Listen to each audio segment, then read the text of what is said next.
November. আজ হচ্ছে বিশ্ব শৌচাগার দিবস। বিশ্ব শৌচাগার দিবস মানে তোমরা প্রতিদিন টয়লেট ব্যবহার করো, কিন্তু এই টয়লেট ব্যবহার করার কিছু নিয়মাবলী আছে। অর্থাৎ প্রত্যেকবার যখন আমরা শৌচকর্ম করতে যাব বা পটি করতে যাব, তারপরে প্রত্যেকবার আমাদেরকে কিন্তু সাবান দিয়ে বা হ্যান্ড ওয়াশ দিয়ে হাত ধুতে হবে। তা যদি আমরা না করি তাহলে বিভিন্ন ধরনের রোগ অসুখ আমাদেরকে আক্রমণ করবে। এখন এই যে দিনটা আজকে 19শে নভেম্বর শৌচাগার দিবস হিসেবে পালন করা হচ্ছে, এটা কিন্তু সারা পৃথিবীব্যাপী হচ্ছে। এখনো পৃথিবীর বহু মানুষ খোলা জায়গায় পটি করে, কিন্তু সেটা আমাদের শরীরের জন্য ভীষণ ক্ষতিকারক। তাই সেই দিনটা নির্দিষ্ট করেছে কে? জাতিসংঘ।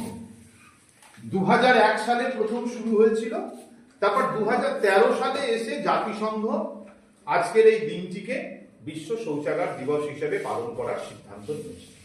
তাই আমাদের বিদ্যালয়ের পক্ষ থেকেও আমরা প্রত্যেকে এই বিশ্ব শৌচাগার দিবসের অঙ্গীকার করি যে আমরা পরিষ্কার পরিচ্ছন্ন থাকব, শুদ্ধ থাকব এবং প্রত্যেকবার শৌচকর্ম করার পরে বাথরুমে জল ব্যবহার করব অনেক বেশি করে, আর হ্যান্ড ওয়াশ দিয়ে হাত ধোবো।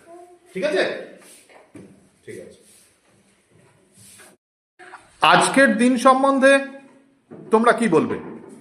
আজ বিশ্ব শৌচাগার দিবস 19শে নভেম্বর। প্রতিদিন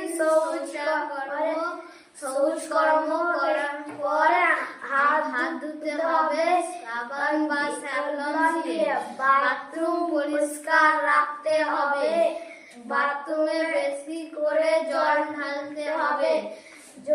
যদি না নোংরা করি, হাত না ধুই, তা পেটে অসুখ করবে, আমাদের ডায়রিয়া হবে, আমাদের হসপিটালে ভর্তি করতে হবে। আচ্ছা, বেশ বেশ বেশ।